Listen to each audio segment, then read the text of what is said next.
Hello, everybody.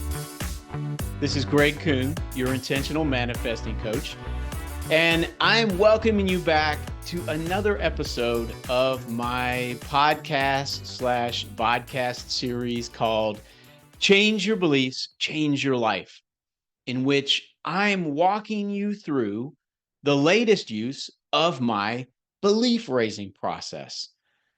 My belief raising process is front and center in my intentional manifesting coaching practice. And it's also a huge part of just about every one of the 9 books that I've written. Now, an intentional manifesting coach, I teach you how to manifest better versions of reality in the most important parts of your lives. The important parts of your life where you really want to have better versions of reality. And I teach you to do it in a scientific way, but it's not rocket science. I know you can do it.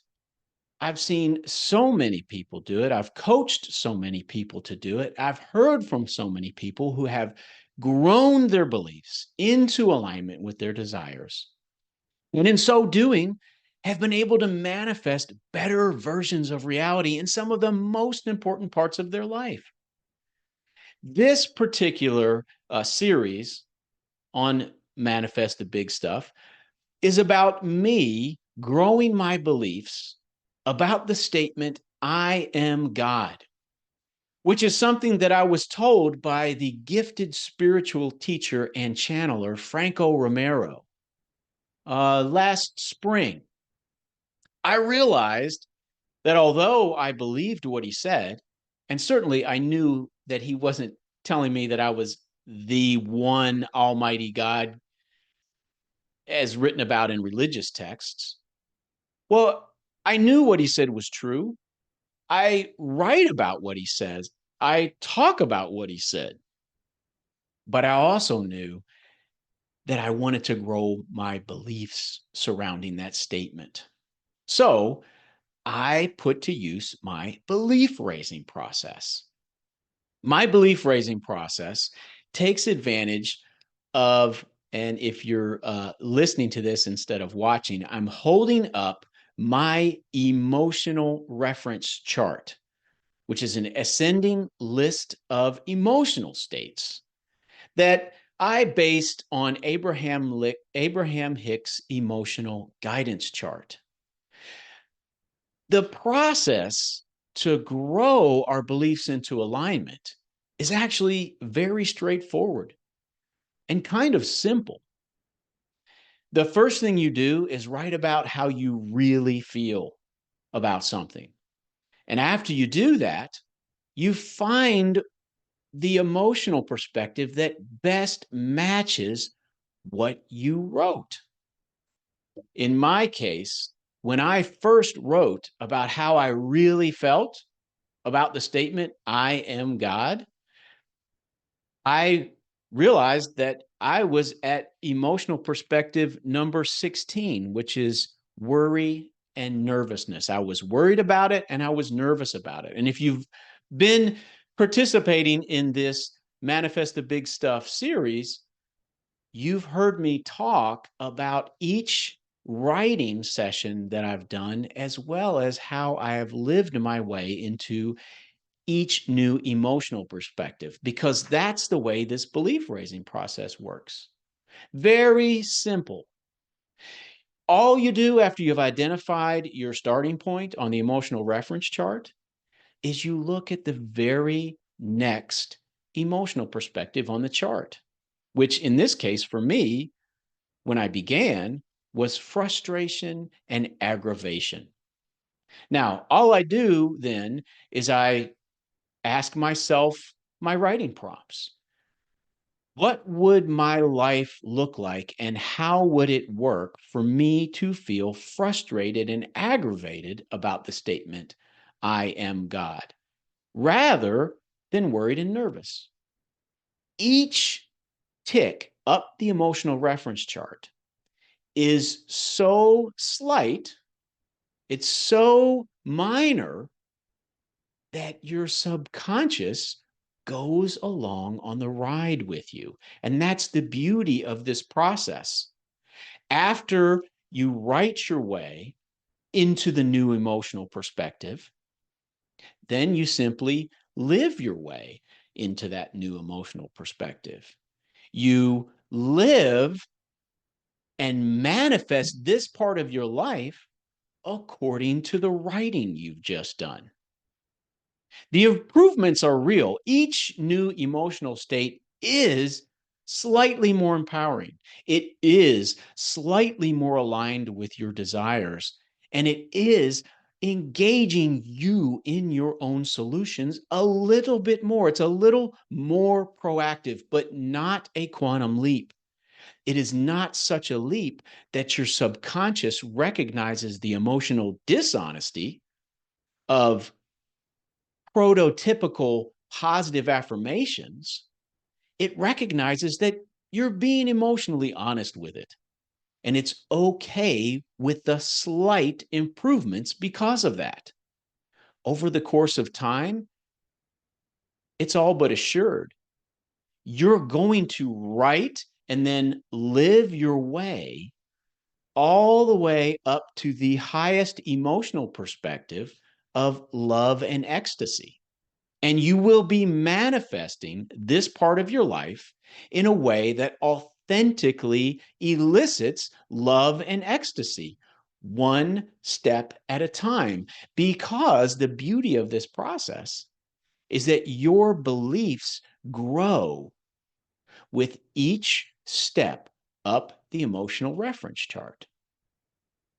So, last month in this series, I shared with you my writings regarding the statement, I am God, from the perspective of introspection and contemplation. And I lived my way into that perspective. This month, I'm going to share with you my writings around the emotional perspective of acceptance and peace. Acceptance and peace, that's the 10th emotional perspective on my emotional reference chart.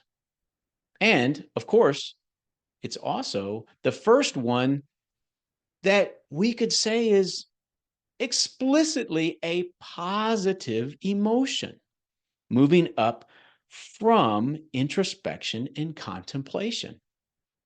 Let me share with you the writing that I did on acceptance and peace. Now, I want to say that when I journal to work my belief raising process, I practice free form writing. That means that I ask myself the writing prompt by saying, okay, what would this part of my life look like? How would it work? How would it work for me? Were I to be experiencing or were it to be eliciting these emotions? All right. Free form journaling means that I don't censor anything. I don't write what I think I ought to write. I don't write how I think I should feel about it. I don't write with any thoughts about anyone else ever reading or grading what I'm writing. I let out what's in there. I let it flow. I let it flow onto the paper. I treat my pen like it's a conduit for whatever's inside me, following that writing prompt. And of course, I do always look up the definitions of the emotional perspectives, which I instruct you to do as well. And that's a big help when writing about these new emotional perspectives. So let me read you what I wrote now. Starting with the definitions. The definition of acceptance is the action of consenting to receive or undertake something offered, and also the action of being received as adequate or suitable, typically to be admitted into a group. Now, I will tell you right off the bat, That definition was a rock star. For me to see that acceptance means the action of consenting to receive or undertake something offered, that was big. I hadn't thought of acceptance in that way before. And it'll come into play in my writing. The definition of peace is freedom from disturbance and tranquility. Okay, I've got my two definitions. I'm going to use them to guide my writing.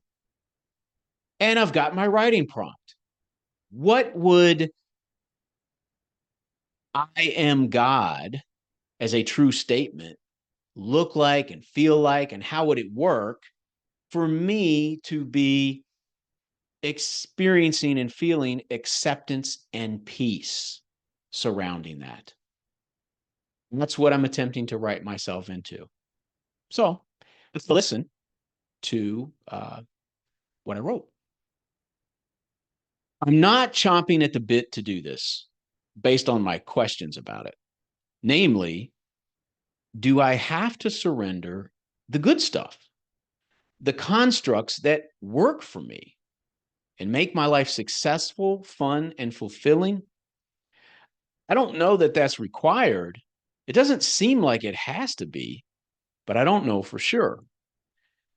Those questions are important because I don't want to surrender myself, which means I do identify with the constructs.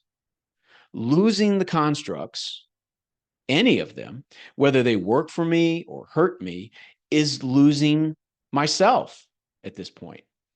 And yet, it doesn't make sense that I could keep some while walking away from others. Maybe I truly don't understand what it means to move towards my inner child, my light, love, my inner world.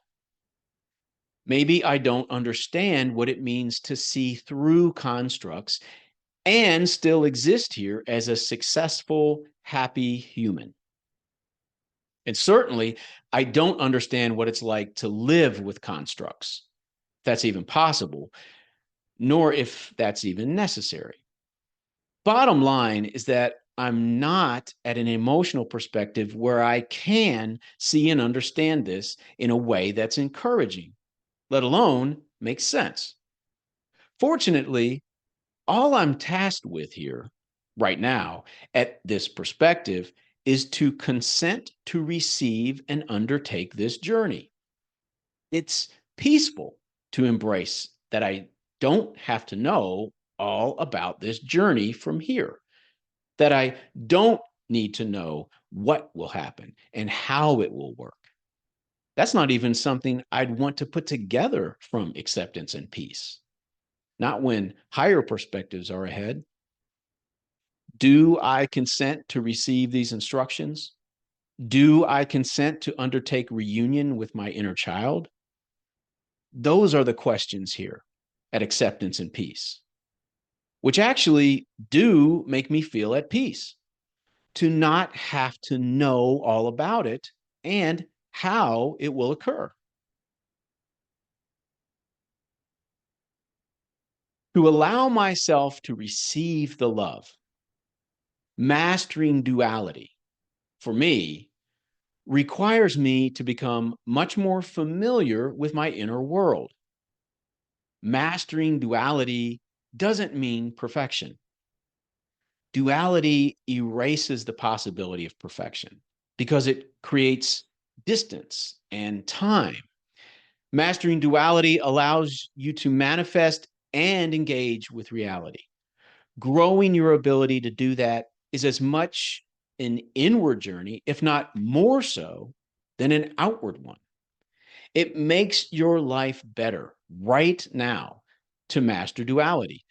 You can experience the success, joy, and fulfillment possible for you right now with it. And mastering duality reveals fruitful pathways to your inner self, the love, the light you really are. What parts of my constructs are standing between me and my true self, my light. I know there are some between us because I can feel their shadows. They cast painful shadows. They cast painful feelings as their shadows. Do I have to give up the good with the bad to go toward my true self? Nope. I'll just have fewer things blocking the light. Mastering duality helps you understand that there are things blocking the light: incapable beliefs and inadequate engagement. And it helps you get rid of them by replacing them. What common characteristics do we find in parts of reality where our light is least obscured by parts of our constructs that don't serve us?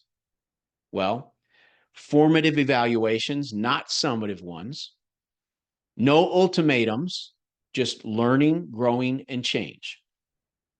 Using feelings as feedback after processing them. Being fulfilled by my efforts, even before my achievements. This is cool.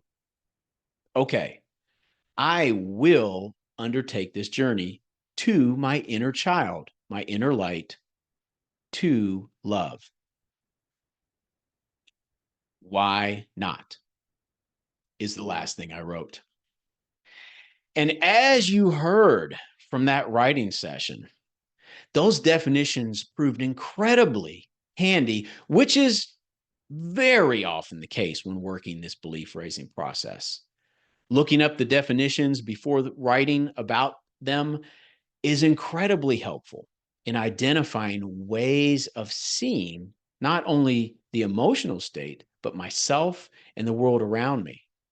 So to see this emotional perspective as one where I am agreeing to receive something, acceptance, was huge and came through in my writing. It was pivotal in helping me ease into this new perspective. It took so much pressure off of me.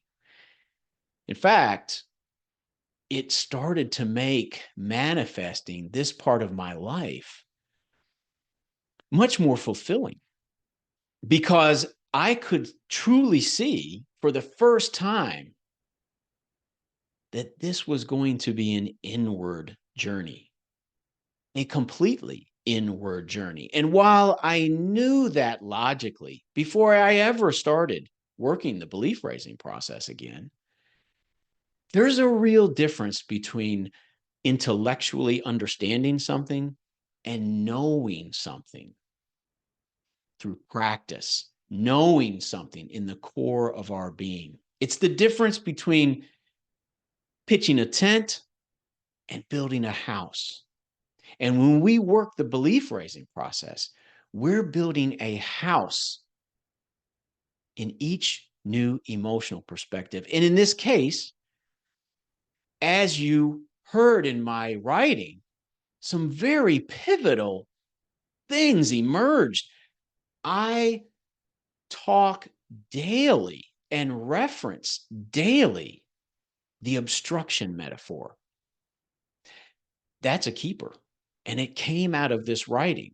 The idea that who and what we really are is light and love or God, and anything that stands in the way of that being reflected back to me by the reality that my beliefs are manifesting, anything standing in the way is nothing more than an incapable belief. An incapable belief that I inherited from my caregivers who had the best of intentions and are incredibly gifted people, incredibly accomplished and loving people. But like everyone else, we're human and did pass along to me beliefs that now prove themselves to be incapable as an adult. because it is our beliefs that manifest our reality. In the previous emotional perspective writing, in last month's episode, November, I was struggling with that question. Will I have to give up everything that makes me me? Because I like a lot of what makes me me. This writing session gave me the answer, and I loved that answer. No, I'm not surrendering who and what I am during this time that I've been gifted here in this wonderful space, four dimensional space time that we call Earth, the universe, life. I love this. I don't want to stop doing this, yet I want more of the inner light of who and what I really am, the light of love, to be part of my life and to manifest my life. And to do that, as this writing revealed, all I need to do is to remove and replace the obstructions that are casting shadows of pain. Those obstructions are my incapable beliefs. And wouldn't you know it, I learned that changing my beliefs is the pathway to love and ecstasy regarding I am God by changing my beliefs. It always works that way. Now, I was not where I wanted to be long term regarding the statement I am God. My goal was to reach love and ecstasy, of course. However, couldn't reach love and ecstasy without first building a house at acceptance and peace. And I appreciate you coming along with me on that journey. I hope that by sharing it, I'm encouraging you to use my belief raising process, or maybe use it again. You know, it's always time. There's always room for more love and joy and fulfillment, no matter how successful and happy we are in any part of our life. Next month, we will get into the emotional perspective of interest and inquisitiveness.